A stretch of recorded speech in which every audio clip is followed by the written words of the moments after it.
Tell him, McCluskey. Tell him what time it is. Little Hen says it's time to rock and roll. All you people are so scared of me. Come quietly or there will be trouble. Man, that's just me. I'm Batman.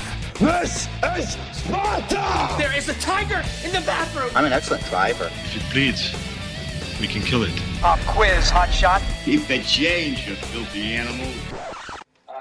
Now eventually you do plan to have dinosaurs on your dinosaur tour, right? Hello? Hello? Yes? I really hate that man.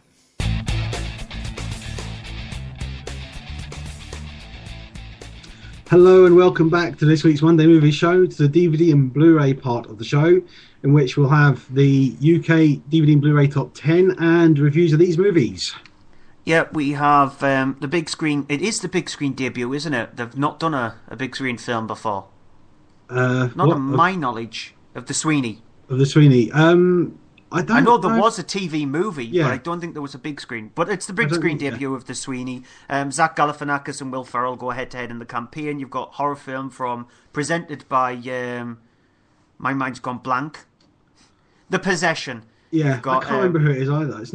It's not Guillermo del Toro, is it? No. No, he did Drag Me to Hell. He did Evil Dead. Sam Raimi. That was Sam Raimi, yeah. Yeah, I need shooting for that. Then you've got comedy film That's My Boy. You've got a British drama about a girl who's dying from leukemia called Now Was Good. It is a comedy, Leah the Favourites, and TV movie of the week, which is Isolation. Yeah.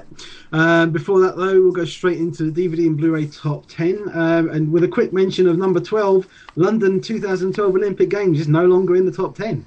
And then Taken's at number 11, and 21 Jump Street at number 10.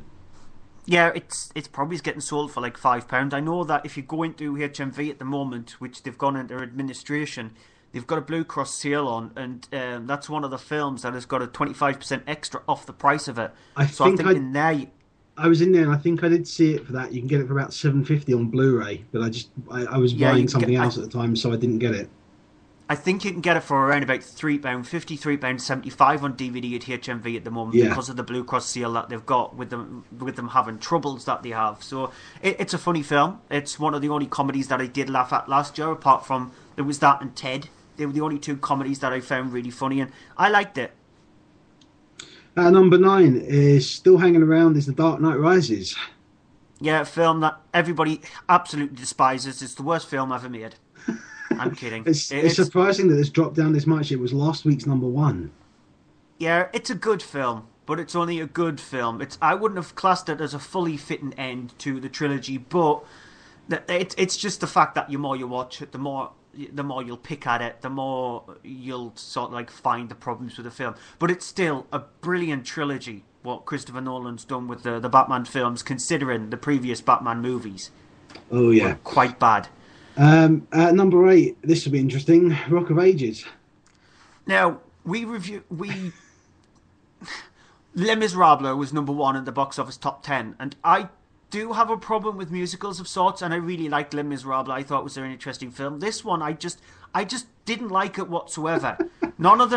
I grew up in the 80s, so you probably would have thought that was kind of the music that I liked. I didn't listen to very much 80s music. I was more of a 50s, 60s kind of person, listen to that kind of music, and I just didn't like Rock of Ages. I just thought it was boring, and the musical numbers were terrible. Tom Cruise is fun in the film. He's the best thing about the film, in my opinion. He is brilliant. It's just I didn't like Rock of Ages. I thought it was brilliant. I absolutely loved it. I was laughing all the way through it, and I thought it was brilliant.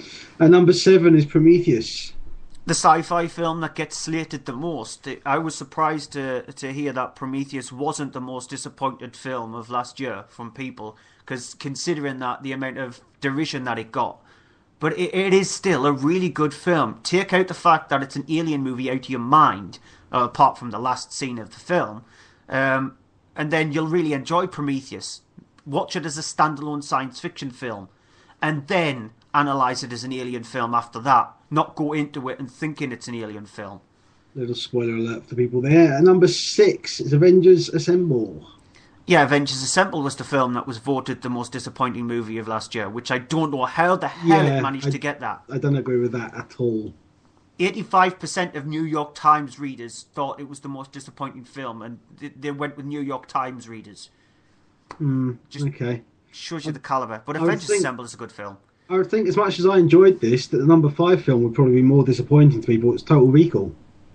Yeah, which, well, considering that I didn't have very high hopes for the film anyway, it was a 12-year dropping the rating down. Was Total Recall original at 15 or 18? The original. Yeah. The original was an 18, and it's now been dropped down to 15. But this one was a 12.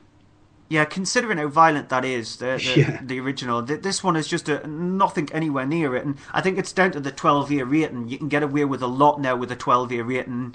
It's interesting to look at. There's a couple of decent ideas in the film, but I just felt that it fell a bit flat. And number 4 is, talking of flat, Snow White and the Huntsman.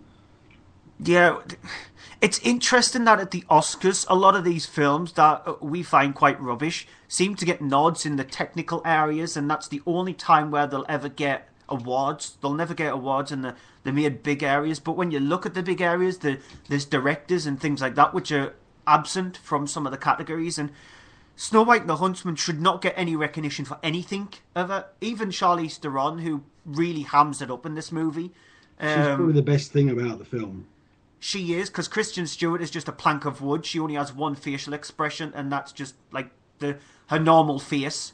Chris Hemsworth is just, no. It's not a very good film at all. Yeah. Number 3 is The Hunger Games. Again, getting sold cheap, my guess is. We're waiting for Catching Fire, which is out later this year. It's a visually interesting film. It has the juxtaposition between the sort of like bright and colourful of the city, and then the sort of like blood-curdlingness of the last hour of the film, which reminds you a lot more of things like Battle Royale mixed with The Truman Show. And that sounds like an interesting marriage of films, that Battle Royale and The Truman Show. But it's an okay film. Interesting thing of The Hunger Games, the DVD is a 12 rated version which was released in the cinema. The Blu-ray contains the uncut version that was released in America, and it's rated 15. So if you want the uncut version, get the Blu-ray version. And number 2, a new entry for Lawless, which I thought wasn't a very good film at all. I'm not a Shia LaBeouf fan. I don't think he's a really good actor. Tom Hardy has done a second film in a row where he's just been... It's a bit of a misstep from him. It's directed by John Hillcoat, and Andy didn't like The Road. I really liked The Road, and I think The Road is a much better film. This is very weak. I didn't like The Road, but even I think The Road was better than this film. I really didn't think much of Lawless.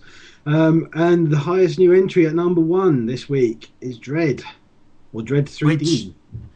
Which I think it should get as much recognition as possible. Because Agreed. I thought they finally did Dredd justice with the film. This film is violent, it's bloody, it's just what Dredd is. And it encapsulates Dredd. It encapsulates him as a character. And it's just a pity that there might not be a sequel to it, because it didn't do very well in America. And the way studios in America look at it is, if your film didn't do very well in America, you're not getting a sequel. Although hopefully it might do better on DVD now and Blu-ray that it's out, because the same thing happened with Austin Powers, and that then got 2 sequels and possibly mention of a 4th film now as well. Yeah, the thing is also, what I'm hearing is that Dredd seems to be selling out in a lot of places. A lot of people seem to be having problems in picking it up, and that's a good sign. It's a bad sign for people who want to buy it, but it's a good sign, the fact that it is selling out as soon as it gets put on shelves, and it might boost up the takings of Dredd. And I think if it gets past the 100 million, which I don't know if it's past that yet, altogether, there might be a chance that a sequel will be made, because it needs a sequel. It does. It really does. Okay, that's it for the first half of the second half of the show, if that makes sense. We're just going to play an ad now, and we'll be back just after that with our first review. Right, advert.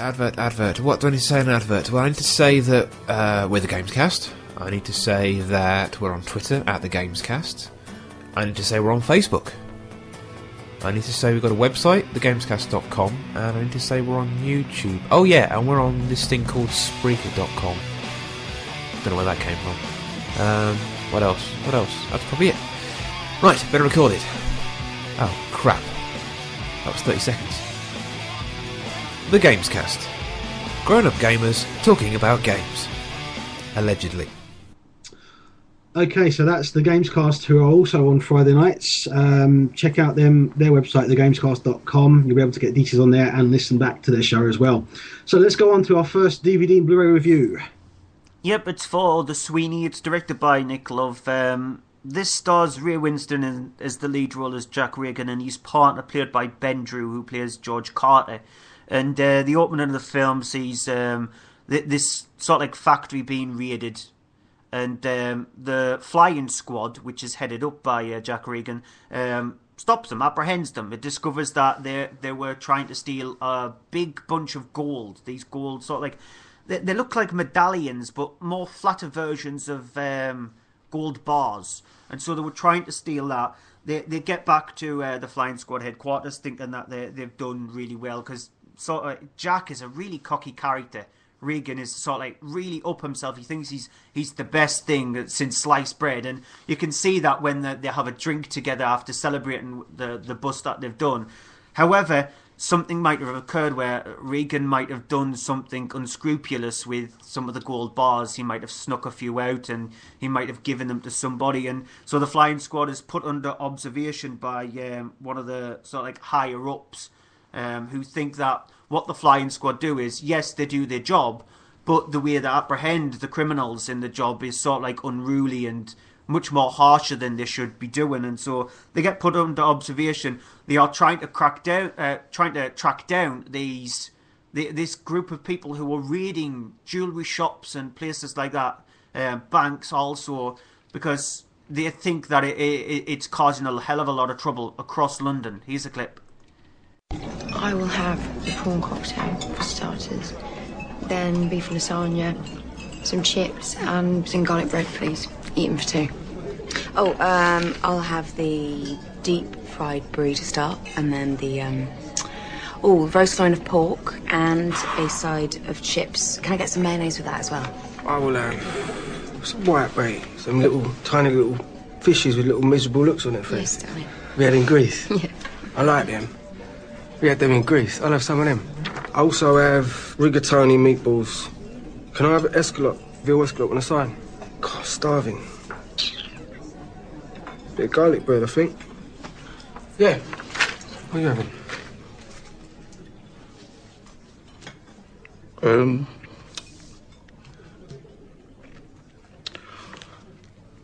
I'll have the pear and walnut salad. Now, that's probably the cleanest clip we could actually play during the show, considering that it's a 15, but there is a lot of swearing in the film, and it's quite hard to understand Ray Winston. He's sort of like, there's a genre of film called mumblecore. He's exactly like that. Like I said, there's a genre of film called mumblecore, and he would suit it perfectly, mumblecore. And the rest of the film is the flying squad trying to track down these robberies, these people who are committing these robberies. However, something happens to Reagan that he does something. He pushes himself too far. He pushes things too far, and something happens which then snowballs out of control. I'll not give it away. The film itself, it's a strange movie. I can see what the director Nick Love was trying to do. He was trying to make the movie look like a big American action film. And in a way, he sort of succeeded at times in the film. But if you give this to an American audience, they would look at it and think, this is a TV movie. This is the kind of thing we make for TV. Over here, because the budgets of films are so small, it's about a £5 million budget on this movie. This is a very cinema film. But it's a kind of film which suits more towards television and straight to DVD rather than theatrical release. And during the movie, it's nothing special. Ray Winston is fine in the film, and Ben Drew, he's okay. I think he does better behind the camera when he directed Ill Manners. I think he did a better job with Ill Manners than he did with his acting in this. I still haven't seen it yet. I want to see it. I still haven't seen it yet. I think his acting in Harry Brown was better than his acting in The Sweeney as well. And it's just a very average film, but it's trying to alleviate itself above what it should have been. Its aspirations is higher than what it should have been at. And I think the director tried to do too much in the film. It loses its way at times. But that's not to say it's a bad film. I wanted to ask you actually, because it is over 2 hours long. It's quite considerably over. I think it's 2 hours and 20 or something like that. I can't remember exactly, but I thought that for the running time, it didn't drag on. I thought it actually was. I didn't get bored. I was quite enjoying it. Yeah, it didn't drag on, but I think it, like I said, its aspirations of what the film is just too high. It's higher than what it set itself out to be. There are some really nice shots in the film, and some of the film is shot really nicely. And the chase scene, there's a big chase scene which is done really well. It's handled really well, but it just there was something there which was pulling it away from what it should have been. And a good car chase scene towards the end, despite the fact that Top Gear were on set when they were doing it. Oh yeah, Jeremy Clarkson was actually supposed to appear in the film. Okay, I'm going to go on to The Campaign, which is the latest comedy from Jay Roach, who is the guy who's known to a lot of people for things like, was it Meet the Fockers, I think it was? Yeah. Yeah, the Meet the Fockers series. And this one has a whole thing of that you have the character of Cam Brady, played by Will Ferrell, who has been in one of the areas of Texas, has been the sort of the man running for office in that area. He's running unopposed. He is the one who's sort of he's got no troubles, no worries, because of the fact that he is the only candidate. No one ever seems to go up against him, so he always seems to get nominated and always then seems to win. Then there's this other character played Marty Huggins, played by Zach Galifianakis, who is approached by let's say some sort of ruthless businessmen played by Dan Aykroyd and John Lithgow in the film, who play the Marx Brothers, who want to do some sort of unscrupulous, really sort of bad business about selling off parts of the state to China, so they can then get a lot of factories opened up with low-wage workers and basically rip off people and make loads of money for nothing. And when Cam Brady is going through he's about to be nominated and going through all the thing of going for office, you have then Marty Huggins turns up to put himself forward for the nomination. Here's a clip. What the hell is this? Hey, Becky.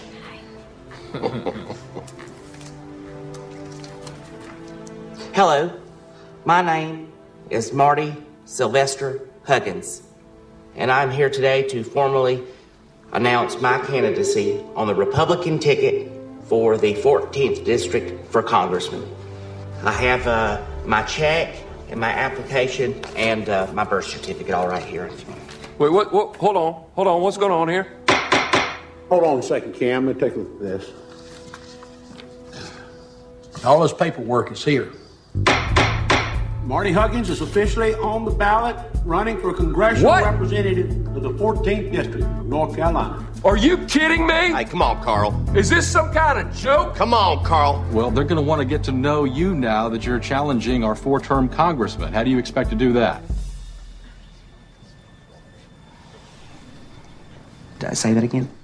So then after the two are then nominated and the whole state, then the area of the state has to go through the whole campaign of the two of them trying to win over the state and win over the votes. And you can imagine sort of what there entails in that. You have a character who's been hired by the Marx Brothers, played by Dylan McDermott, who comes in to sort of change everything about Marty Huggins' life so that he is more appealable to people.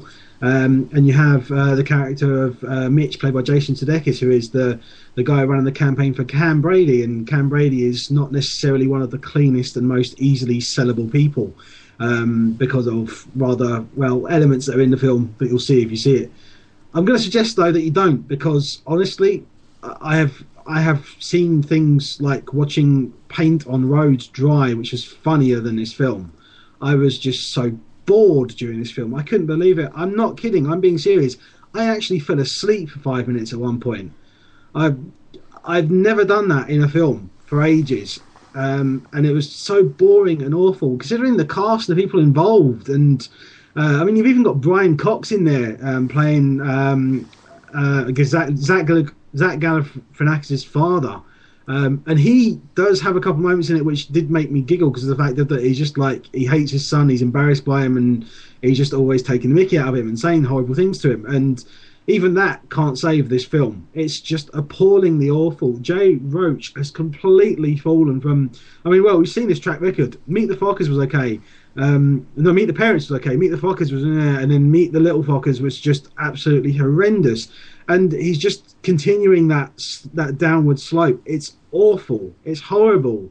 It's just... there's... I mean, Will Ferrell in it, he can be funny, but he's not funny in this. Zach Galifianakis is just... exceedingly annoying in this film. I really wanted to slap him, and it's just a horrible. Just avoid it. There's another comedy coming up tonight, which is I'm sad to say is an Adam Sandler film, and it was funnier than this. That shows how bad it is. I'm sort of like glad that I didn't get either of those films this week. Yeah, I'm going to be nominating you for something really bad next week. Yeah, you hate me for it, don't you? I actually do have a film next week which I can probably guarantee is worse than the two that you've had to review this week. And so if people want a rant-heavy review from me, there's none this week. Next week there is a major rant-heavy review. Don't make promises you can't keep. Oh, there is. Trust me, there is definitely a major rant-heavy review next week from me. I look forward to that then. Yep. Let's go on to the next one, though. Yeah, it's the Possession. The Possession. It's based on true events, and the true events was the fact that it's based on a LA Times reporter, Leslie Gornstein, who was supposedly bought this box on eBay, and it was sort of brought to America from World War II, and it's supposedly based on true events, and it's directed by, now I'm going to get his last name wrong, but Ollie Bornadil or Bornadal. It's something like that anyway, and it stars Jeffrey Dean Morgan, who plays a father. He's got two kids. The main kid is played by Natasha Callas, and he's split from his wife, who's played by Kira Sedgwick, who plays Stephanie. And the kids live with the father for like a couple of days at a time, and live with the mother for the rest of the time. And during the day out with the father, they stop off at a sort of like a car boot sale, a garage sale, and the daughter. She sees this box, this strange wooden, it looks a bit like a trinket box, a larger trinket box. And she sees this, and her father buys it along with some cutlery, because he's just moved into a house, and he has very few cutlery in his house, and so he decides to buy that as well. And she gets attached to this box. However, this box supposedly contains these weird things inside the box. When she finally manages to get it open, it contains these strange teddy bears, and there's this pot which contains teeth. And however, the box also contains this malevolent spirit which ends off possessing Em, and during the film takes over her body more and more until she becomes very violent. There's a scene which involves her at the breakfast table where she stabs her father in the hand with a fork. And it's sort of like a normal kind of thing. It just comes out of nowhere. And she stabs her father in the hand with a fork, and she becomes more and more violent. And the more the box is trying to get taken away from her, the more because she's really attached to this box. Here's a clip. Where's my box? I got rid of it, Em. Tell me where it is. It's not here. I'm calling Mom. That's not happening. And if you keep talking to me like this, you're gonna be grounded the rest of the weekend. I don't love you. Emily. And Mommy doesn't love you. You think you know everything, but you better knock don't. it off. Stop it right now. Ow, Daddy! What are Daddy, you doing to me, Daddy? Did you just hit her? No, damn it, I didn't hit her! And so that's one of the clips there where the demon is sort of like possessed more and more, and it's getting more. It's more further into the film, and she is much more. The demon is much more in control of her body, and obviously the father has to team up with the mother again to try and find a way of getting this demon out of their daughter. The film itself, even though I'm sick of hearing movies that are based on a true story when it involves things like possession and stuff. Get a life. This thing does not flippin' exist. People possessed by demons, it's all in their bloody mind. And if you think it's real, then you're an idiot. It's simple as. I have a major problem with this kind of thing. It's not real. And the possession it's an okay film for what it is. It's nothing special. There are very little scares in the film. The film decides to ramp it up near the end of the movie, and it's a typical kind of trait that you see in these kind of movies. They build up the tension until the last 20 minutes is the payoff, and that's exactly what happens in this. There is one creepy scene, which you'll have seen in the trailer, where M is looking down her throat with a sort of like a light that you normally get in a dentist or a doctor's, and a hand comes up through her throat, and that's really creepy. But it would have been much more creepy if they didn't include it in the trailer. And that's another problem I have with these kind of films. They seem to include all the best scares in the trailers, and it dilutes them when you watch it, and the film loses something. So overall, the film is not too bad. You might get a couple of scares from it, but it's nothing very special. I'm just going to say as well regarding it, because even I watched it because at one point I was possibly going to be reviewing it for tonight's show, but I have to say that I thought it wasn't too bad. And the one thing that I did like about it is that the whole thing of it being a demonal, you don't get to see. They're very clever and very good at not showing it until towards the end of the movie, which I thought was a really good move on the part. There's too many films where you have that, and as soon as you show whatever it is that is the evil, the horrific thing, it's kind of like it's kind of like having something's name. As soon as you have its name, it loses all its power, and it's the same kind of thing with that. Whereas in this, they actually do try and keep it right up to the end, and even then, at the end, it's done a bit annoyingly in a convenient thing where all the lights are flickering on and off. And then as soon as that bit's passed, as soon as that bit has passed, then all of a sudden the lights all come on and everything's back to normal. It's kind of like that. But it's still, they did at least make the effort of let's not just show it straight away, because they do work on it as being tension and not just visual scares all the time. Exactly, yeah. I'm going to go on to That's My Boy, which is the other comedy film I was talking about earlier, which stars Adam Sandler as, Donnie, he's just called. In the movie, as it starts, there is another actor playing a younger version of himself who's at school some 20-odd years ago, and finds himself sort of winning the attraction of his teacher after he's then placed in detention, and eventually having a torrid love affair, which is then exposed shortly afterwards, with her being arrested and imprisoned at the time, though she's actually pregnant with his love child. 20 or so years later, Donnie is now just a sort of a loser bum, doesn't really have a job or anything. He's going through his things of his taxes with his sort of accountant and all, talking with him the fact that he's going to end up facing prison because he hasn't paid any taxes for the last sort of 15-20 years. And if he doesn't pay the bill, the sum of $43,000, he is then going to be forced to go into jail because of the fact of that. One of the things he then looks into is that he finds on the front of a magazine about weddings, he sees a picture of his son, who he hasn't seen for the last 20 years, who's basically walked out when he was 18 and had no interest of them in staying in touch, showing that his son is getting married, and his son is quite a successful businessman.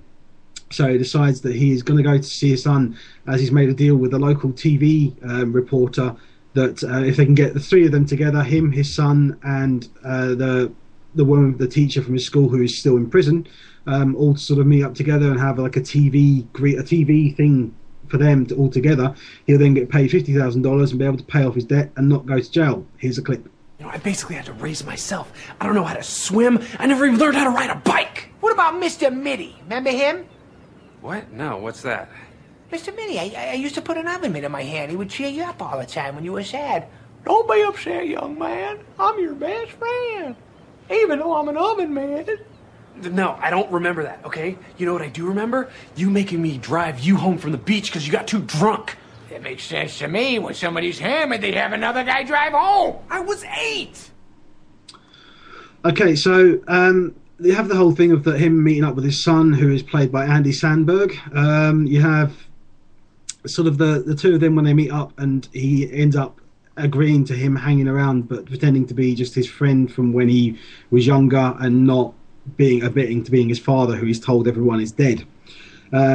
Then, as you can imagine, things sort of go interestingly along the comedy route of, one thing happens after another as Donnie causes all these problems for him and such. Here's the thing with it. It's not the worst Adam Sandler film that I've seen. There's certainly worse Adam Sandler films out there. It got a harsh dealing at the cinema because of the fact that it was released, and it literally was a point everyone went, oh, another Adam Sandler comedy, no thanks, and passed on it. Which, fair enough, is deserved given the more recent track of Adam Sandler films. Comparing this against The Campaign, which you had earlier in the show, this is actually funny in some parts. I did laugh. I didn't laugh a lot. I probably laughed the minimum 6 laughs that are required for something to be considered a comedy, but not really any more than that. So it is a comedy. It's not a massively successful comedy. There are some jokes in there that people will probably get more and laugh at more than I may, but there's some in there that they might not laugh at, which I did. It's a very sort of, it depends on your tastes for humour. There's things like a good cameo from James Caan in the movie, and you've got another cameo in there, surprisingly, which goes on for quite a bit, from Vanilla Ice, of all people. And those are some of the things that actually did make me laugh, some of the bits like that. But there's just, it's a bit long. It goes on for an hour and 50 odd minutes when it needed to be about an hour and a half. And I don't even think this is an uncut thing. I think it's because you normally get a film comes out, then they release an uncut version of it on DVD. I think this is the same version that was released in the cinemas. I don't remember seeing anything about it saying it was uncut. So it's surprising that it's that long, because then it does go on a bit. But if you like Adam Sandler films, check it out, because you'll probably enjoy it. You may not think it's that brilliant, but you won't think it's his worst film, because it's not. It's actually not bad. It's just it's really now time for Adam Sandler to give up on comedy and find something else to focus on. Yeah, now a complete change of tact, complete change of subject as well. It's the next film is Now Is Good. It's directed by Ollie Parker, and it stars Dakota Fanning. She's the only American actress in the film. It's a British film. It's funded by the BBC, and it's distributed by Warner, but it's funded by the BBC, and so it centres around, like I said, Dakota Fanning's character Tessa. She plays a person who's suffering from cancer. She's suffering from leukemia. And instead of deciding to take the chemotherapy that is offered to people who suffer from leukemia, she's decided to refuse it and spend the rest of her life, because chemotherapy is a really harsh way of treating cancer. Really harsh way of treating leukemia, because I've gone through that myself, not me personally, but a member of my family has, and it's a really invasive thing, and it can make them feel really ill. And so instead of her deciding to take that option, she's decided to say, no, I want to live out the rest of my life. Yes, I know I'm going to have a shorter life, but at least I'm going to live it on my terms. And she does that. She's got a friend who's sort of like a very self-destructive kind of friend. She takes her to parties all the time. She tries to say, oh, you've got to go shoplifting or things like that, because Tessa does have this bucket list. She has a list where she wants to do things before she does pass away, and one of her main things is she wants to meet somebody. She wants to fall in love. She wants to lose her virginity. She ends up doing that. She meets Adam, played by Jeremy Irvin, who you might have seen in Warhorse. He played the lead role in Warhorse, and he's a next-door neighbour, and she's about to burn some few items from a friend who's sort of like, she finds out that her friend's pregnant, but Tessa is sort of like annoyed the fact that she didn't tell her that she was pregnant, so she decides to cut ties with her friends and burns a lot of her stuff, and she meets up with Jeremy, and there's an interesting scene where she's sort of like took magic mushrooms, and she's ran into Jeremy's mother at the same time when she's high on magic mushrooms. Here's a clip. All I'm saying... It's not going to be all you say. All I'm saying... There'll be another thing. All I'm saying is you don't have to stay in on my account. You could go out and see your friends more often. Okay. And that's all I'm saying. Okay.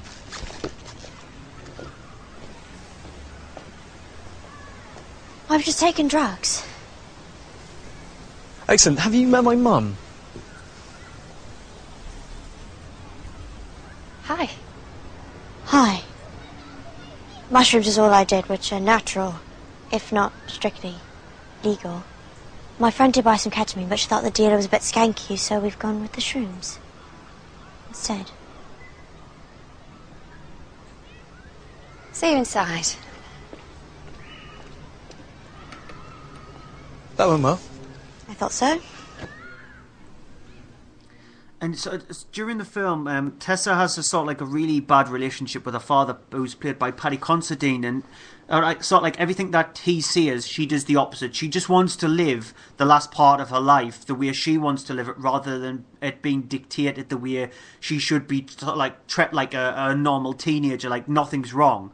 But she wants to live it on her grounds, and he's sort of like, he doesn't want that. He wants to mollycoddle her, and she hates that. And you can tell her the way in the first, I would say, about 45, 50 minutes of the film, that she's like that. It's not until she becomes much worse, when she starts having nosebleeds, a really bad nosebleed, in fact, where she has to have a blood transfusion. She loses a lot of blood, and that's when she starts to deteriorate, and that's when things do become more desperate. The film itself is, I think Dakota Fanning does a really good job with the character. It's a tough role to play, and her British accent isn't brilliant. You can tell by that clip there, her British accent isn't very good at all, to be honest. It's better than some, but it's not that brilliant. But it doesn't take away from her character, because I think she's a smart actress and she plays the role brilliantly.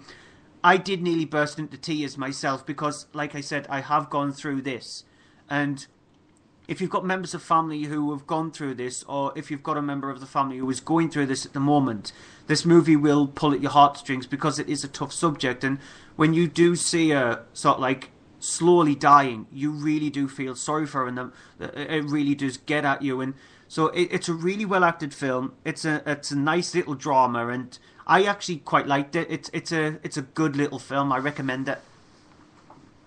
Okay, because I'm aware we're running down on time very quickly. I'm going to go through Lay the Favourite, which is it's a kind of a drama comedy which follows a story of a character played by Rebecca Hall, Beth, who travels to Las Vegas and ends up becoming a cocktail waitress there after she's had issues where she was living before. Ends up then falling in with a guy named Dink. I'm not kidding here. Played by Bruce Willis, who is he's basically like a gambler who gets people to do gambling and affect the gambling line so that he can then put bets on sports, anything, and make a profit on it. And she sort of falls in with his group, ends up sort of becoming one of his sort of bookies in the way it works with him.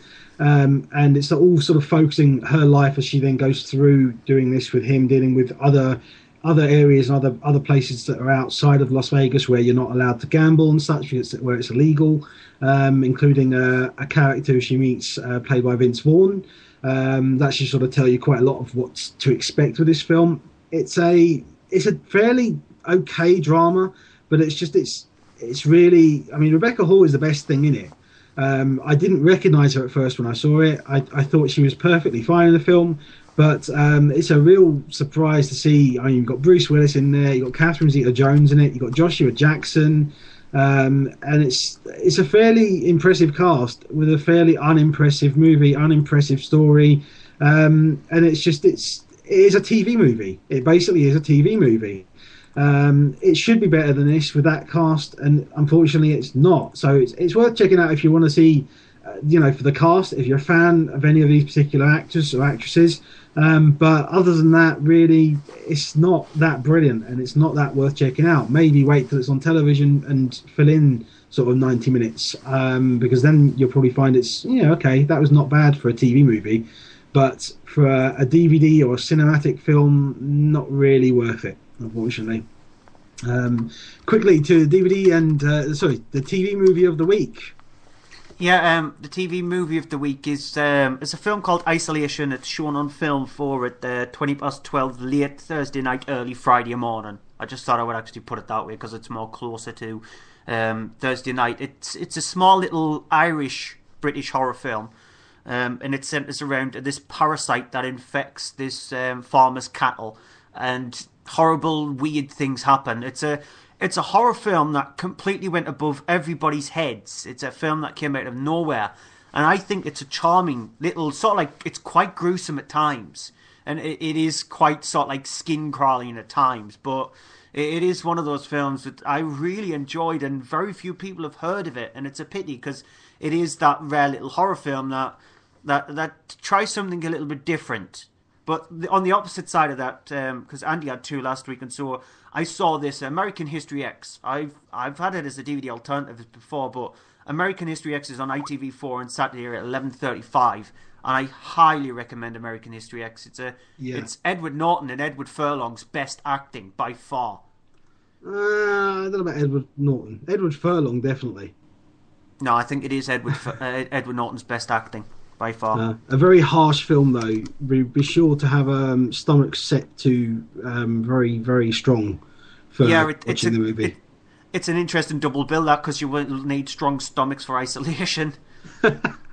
Okay, that's it for this week's Monday Movie Show. Thank you for listening live, to those of you that have. To anyone who's been listening to us otherwise, thanks for tuning in to us during the week. You can always check out the latest info on the show at mondaymovieshow.co.uk.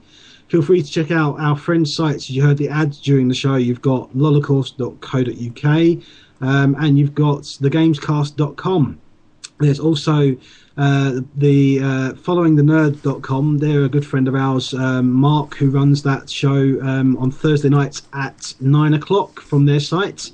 You've also got From Page to Screen, which I'm sure Stuart will give you the address of that just now.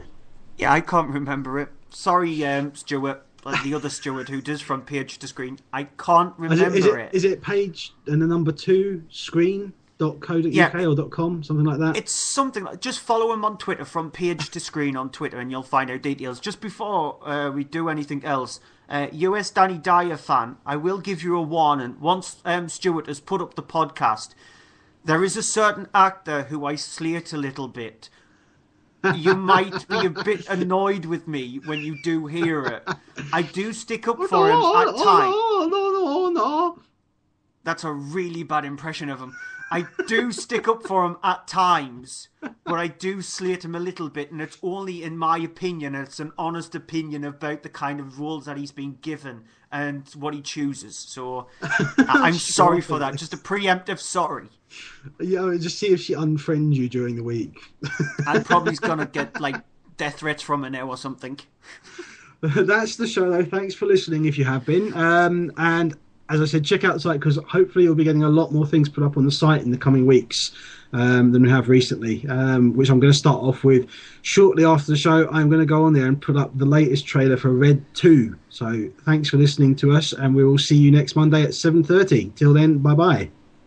Yeah, again, you missed out 2 things, 2 quick things. One thing, on the left-hand side of the page, vote for us in a podcast of the year. That ends on the 31st of January. I don't have it on my screen, so I can't see it. Yeah, and the second thing is, you forget to ask every single week, Movie of the Week. Oh, yeah. Movie of the Week, Django. Yeah, Django Unchained. Yeah, Django Unchained. I knew it was going to be that. That's why I didn't ask it. That's not really, I forget. Ah, well, we'll still have to see her as a Movie of the Week anyway. Yeah, it's not really, honestly, I did forget, but anyway, let's go. Yeah. Till next week. Bye-bye.